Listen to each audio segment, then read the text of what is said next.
Wala daw proyekto si Doktora Maricel. Ang wala po si Doktora Maricel noon, wala pong social media presence. Ang wala po si Doktora Maricel noon, yung TikTok. Ang wala po si Doktora Maricel noon, yung magagarbong anunsyo sa pagbababa ng mga proyekto. Ang wala po si Doktora Maricel noon, ay yung pagla-live, pagbibigay pong nangangailangan sa ospital, na abutan ko hindi man ng napakalaking tulong na ia-anunsyo ko sa buong barangay, pangtawid man lang, nagampanan ko po yung trabaho ko. Nakatapak si Doktora Maricel sa bayan ng San Leonardo bilang may bahay ni Mayor Elan. Nakikita ko po yung mga pagmamahal at habang matagal-tagal na rin naman kasi kagraduate na ng elementary yung anak namin ni Mayor, ay talaga naman pong napalapit na yung loob ng mga kababayan ko kay Doktora Maricel at si Doktora Maricel ay napalapit naman po sa inyo. Kaya naman po sa inyo, ay alam ko, tinulungan nyo talaga at itinaguyod nung nakaraang laban. Lumamang tayo ng mahigit sa 13,000 dito sa bayan ng San Leonardo. Hindi po makakalimutan ni Doktora Maricel ang tulong na ito. Pero sabi nga po natin, tuloy ang laban. Pwede po bang dagdagan pa natin ngayon ang lalaban dito sa bayan ng San Leonardo? Pwede po ba? Sa aking mga kababayan sa likod, pwede ho ba?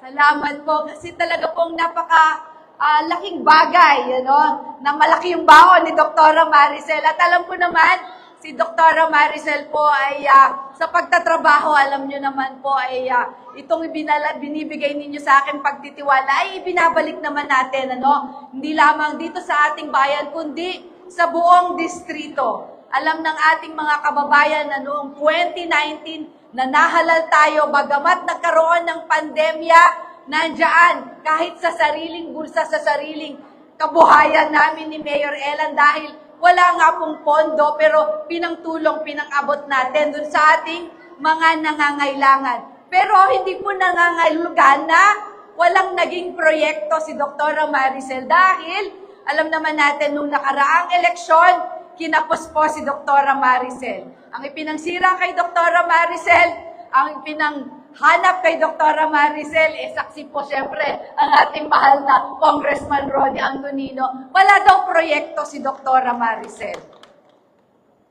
Ang wala po si Doktora Maricel noon, wala pong social media presence. Ang wala po si Doktora Maricel noon, yung TikTok. Ang wala po si Doktora Maricel noon, yung magagarbong anunsyo sa pagbababa ng mga proyekto. Ang wala po si Doktora Maricel noon ay yung pagla-live, pagbibigay ng tulong. Dahil si Doktora Maricel, sanay po tayo na nagtatrabaho sa matahimik na paraan. Sanay po tayo na gumagawa na diretso yung pagtulong. Sapagkat sa palagay ko po noon, sa aking paniniwala, kasi kapag meron pong health center na pinapakinabangan sa barangay, nagawang pa lang po yung trabaho ko.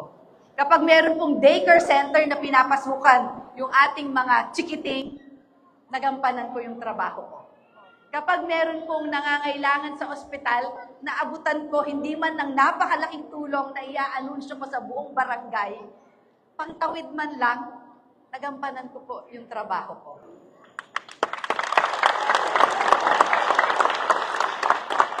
Kaya sa inyong lahat, nais ko lang din pong mag-report ng kaunti. Pwede bang mag-report si Doktora?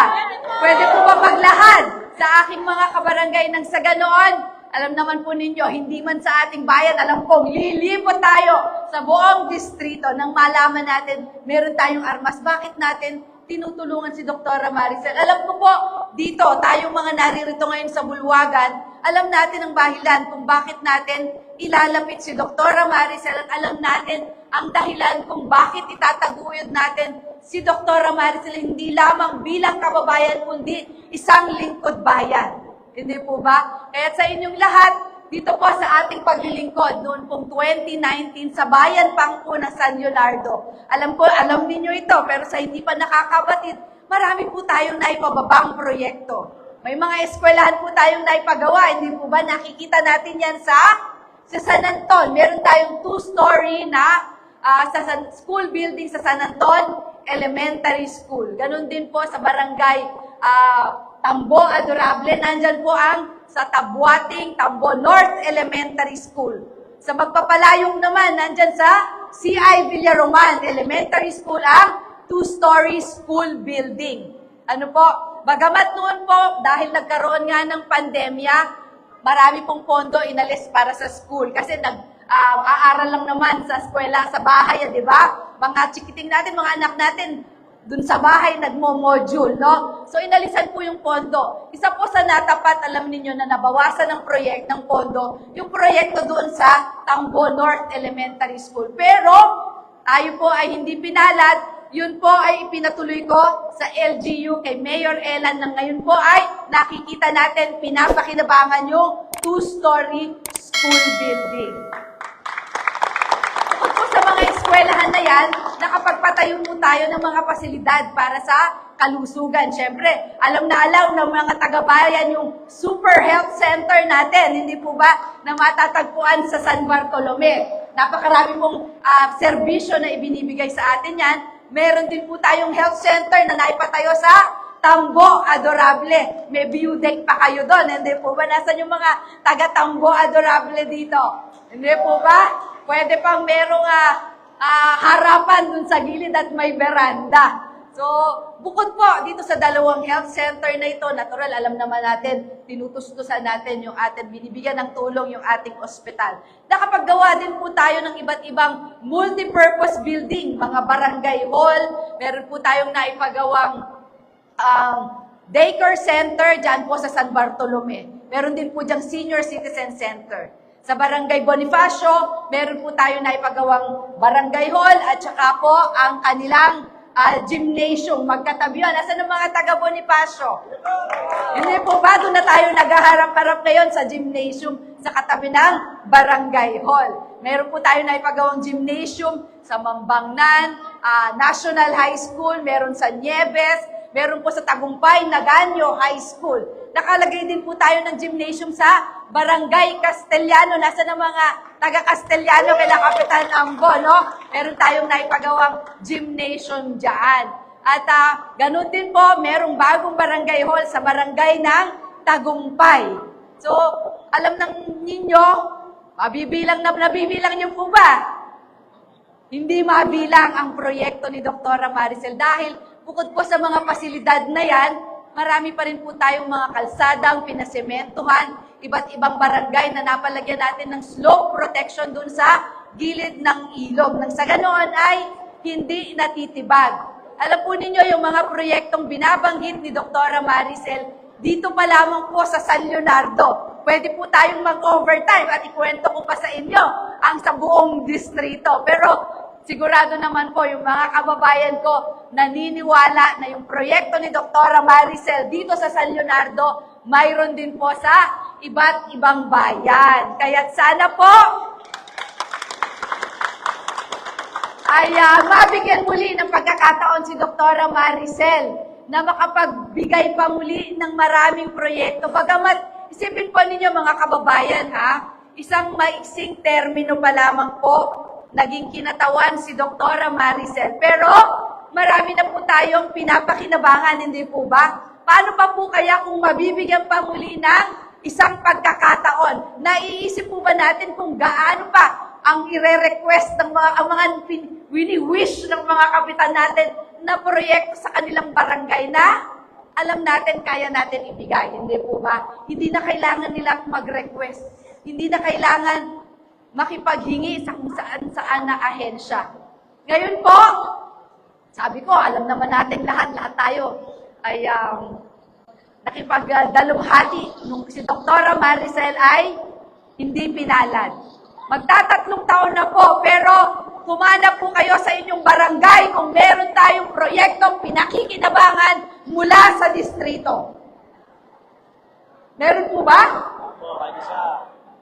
Kaya siguro sa punto pa lang po na yon ay nakikita na natin kung ano po yung talagang kapakipakinabang yung talagang benepisyo na kababayan natin, yung kongresista. Hindi po ba? Bukod po dito sa mga salamat. At alam po ninyo, maganda, marami tayong nakikita ngayon dito sa San Leonardo. Bagamat wala nga po na tayong nakikitang proyekto mula sa distrito, dahil lamang po yan sa pagsisipag ng ating mahal na mayor. Ang atin pong mayor, ang atin pong mga kapitan, kung meron kayong nakikitang mga proyekto ngayon, humihingi lang po sa senador. Humihingi lang po sa party list. Nanghihingi lang po sa mga NGO. At yung pong karampot natin na pondo, yun lang po yung pinagpaparti-parti sa mga pagawain at pangangailangan natin dito sa ating sariling bayan. Bukod po sa mga nabanggit ni Doktora, syempre po nakita naman natin talaga yung programa. Sabi nga kanina si Konsehala Jessica, yung ayuda yata. Lahat naman po ng panahon, no? Lahat naman ng kongresista, lalo na, ayoko sabihin yung mga senior, pero kabisado natin, mula noon, naranasan natin kay Congressman Rodi. Hindi po ba? Naranasan natin kay Congresswoman Megan. Kay Doktora Maricel, lahat na yan, may ayuda. Hindi po ba? Nagmumula sa DSWD.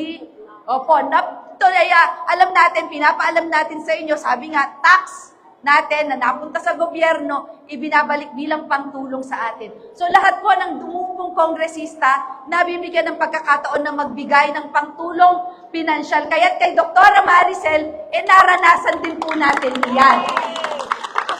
Noon po, hindi pa nauupo si Doktora Maricel, saan kanino tayo pumupunta pag may kailangan? Kay Kapitan, kay Mayor. Hindi po ba? Nung naging kongresista si Doktora, nadagdagan yung mahihinga natin ng tulong. At alam niyo dito meron tayong tanggapan na aasikasuhin kayo. Hindi na kailangan lumayo pa. At andun yung pagmamalasakit bilang kababayan. Hindi po ba?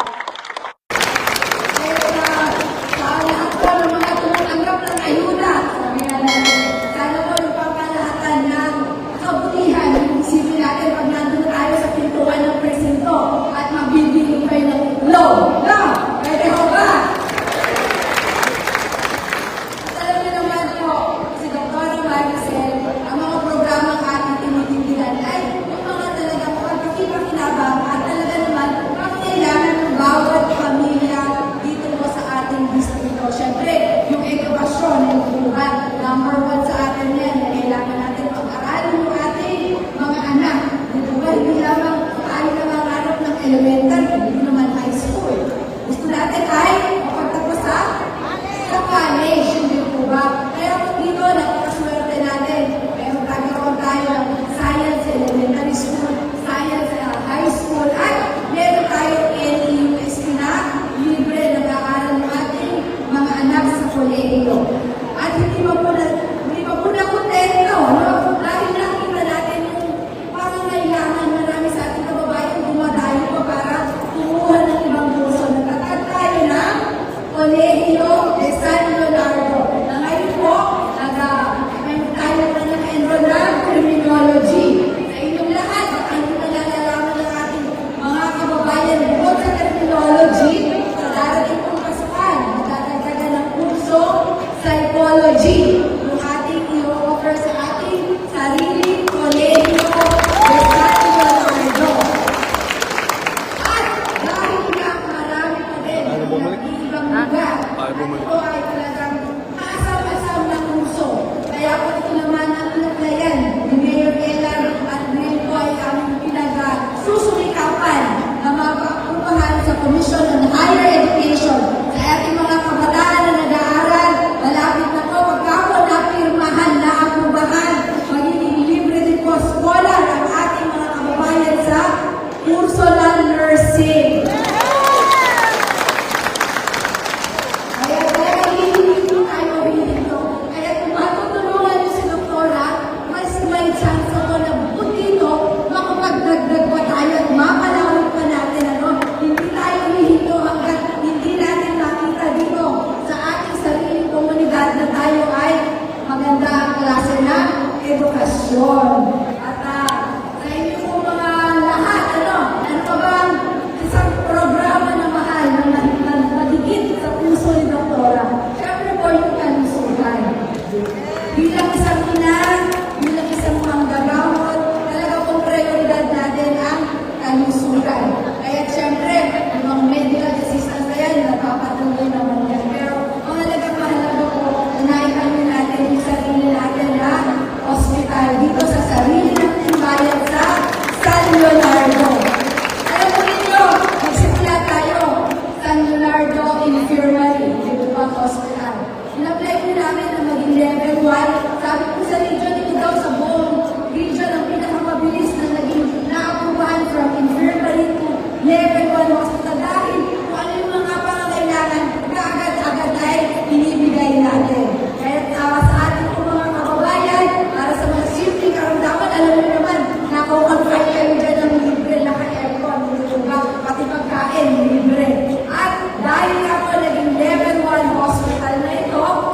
bilang mga kagawad, mga leaders sa bawat barangay natin. Si Dr. Maricel po, pangalan lang din yan. Para kayo ako'y congressman, pero sa barangay ninyo, sa sitio ninyo, ay yung mga congressman. Bakit nasabi ni Dr. Maricel po? Kasi pag lumapit yung kapitbahay ninyo sa inyo, mahanap kayo ng paraan sa inyong lalapit. Tama po ba? Pag may lumapit sa inyong kabarangay at nagsasabi may pangangailangan, iikot kayo, di ba? Para masolusyonan ninyo. Kayong lahat na nandito, yun yung sinumpaan ninyo. Wala man sinumpaan tungkol pero sa sarili mo, sinumpaan nyo nagagampanan ninyo na maging isang congressman, maging isang mayor sa bawat nasasakupan ninyo. Si Dr. Maricel din po, yun yung aking nag-iulay ninyo. Na bawat ginagawa sa atin, hindi man po lahat mabibigay natin ng 100%, pero sigurado yung 100% na iintindi natin at iyamanap natin ng solusyon yung pinagin sa atin. Alam po ninyo, sino uminom ng kape dito? Sino uminom ng kape? Meron kakape, ninenervous ka. Sister, nagkakape. Nagkakape ba kayo? Sino nagkakape dyan? Adik sa kape daw. Alam ko nila nung siguro tayo yung isang gawin, tumatanda lang ako ng ulo. Natatandaan lang mga kaedad ko. Ayoko mag-promote, pero Arnold na lang. Ito ay isang commercial. Kami makaalala. Sabi niya, para kanino ka gumigising. Kasi usually, kanino na kami pagka-gising. Ano ba? Para kanino ko kayo gumigising. Para kanino ko kayo gumigising. Para sa pamilya. Para kanino ko kayo gumigising. Para sa pamilya. Kanino ko kayo gumigising sa umaga. Para sa pamilya. Para kanino ko kayo gumigising sa umaga. Para sa pamilya. Bakit kayo nagtatrabaho? Para sa pamilya. Bakit kayo nagpupursige? Para sa pamilya. Sa lahat ng nakatanong na yan, ito lang po mismo. Ginagawa natin ito para sa ating pamilya. At dito sa San Leonardo, sa tayo pamilya.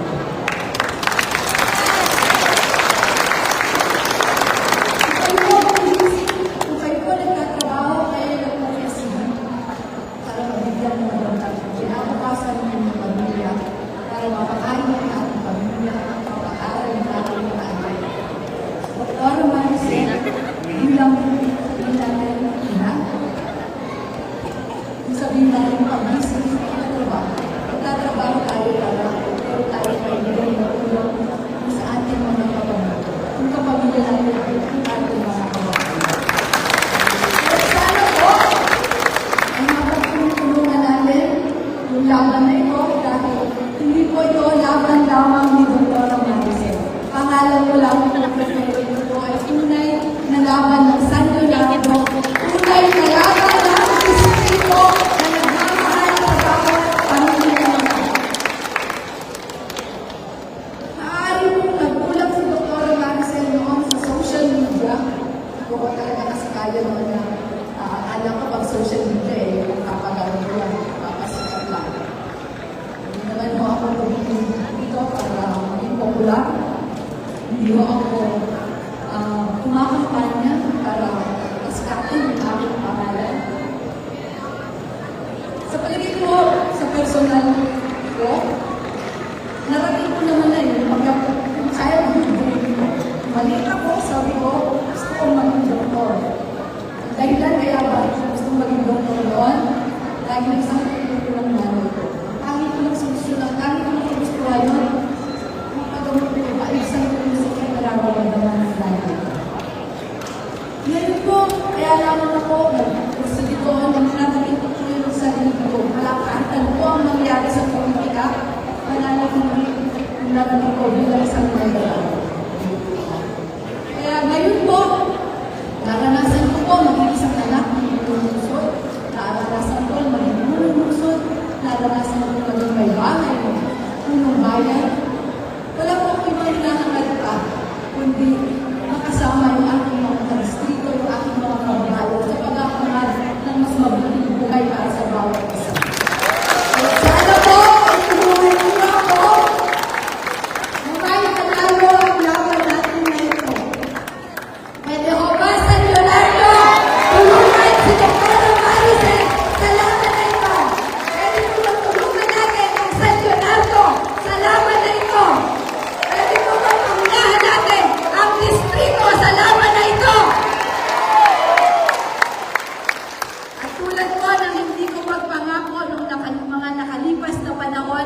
hindi pa rin po mangangako si Dr. Maricel ng kung anong-ano na alam natin ay hindi makatotohanan. Hindi po tayo magsasalita ng alam natin, pangbobola lamang para kayo ay makuha. Hindi po tayo magsasalita na alam natin ay manlilin lang lamang at magpapaasa lamang para nang sa ganoon ay makuha ang inyong suporta. Bilang manggagamot, ano ini-expect natin sa doktor natin? Yung ibang katotohanan. Doon lamang tayo lagi sa katotohanan. Si Dr. Maricel po, sumumpa kami noon bilang isang manggagamot na kailangan sa kabutihan yung ating pong gagampanan.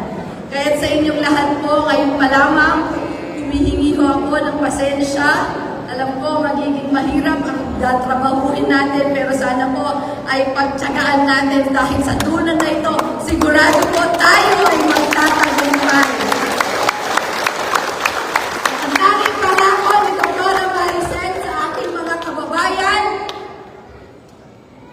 yung hindi ko po kayo ipapahiya, no?